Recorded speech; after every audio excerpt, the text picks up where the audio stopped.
Hi friends, कैसन बानी आप लोग के बीच हम एक बहुत मजेदार गीत सुनाया जाता नहीं।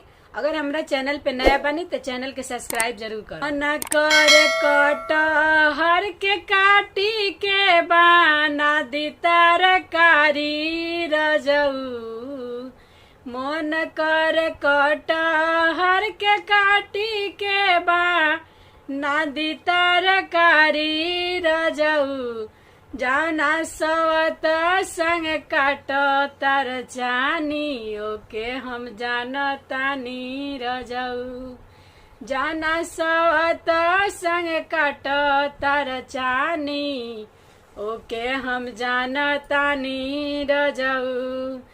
अरे हमारा के छोड़ी सैया रहतरला में, अंतिम समैया प हमी आएम काम, केहू से कुछ नहीं कहतानी रजऊ, जाना सवत संग काट तर जानी ओके हम जानतानी रजऊ, जाना सवत संग काट तर जानी ओके हम जानतानी रजऊ।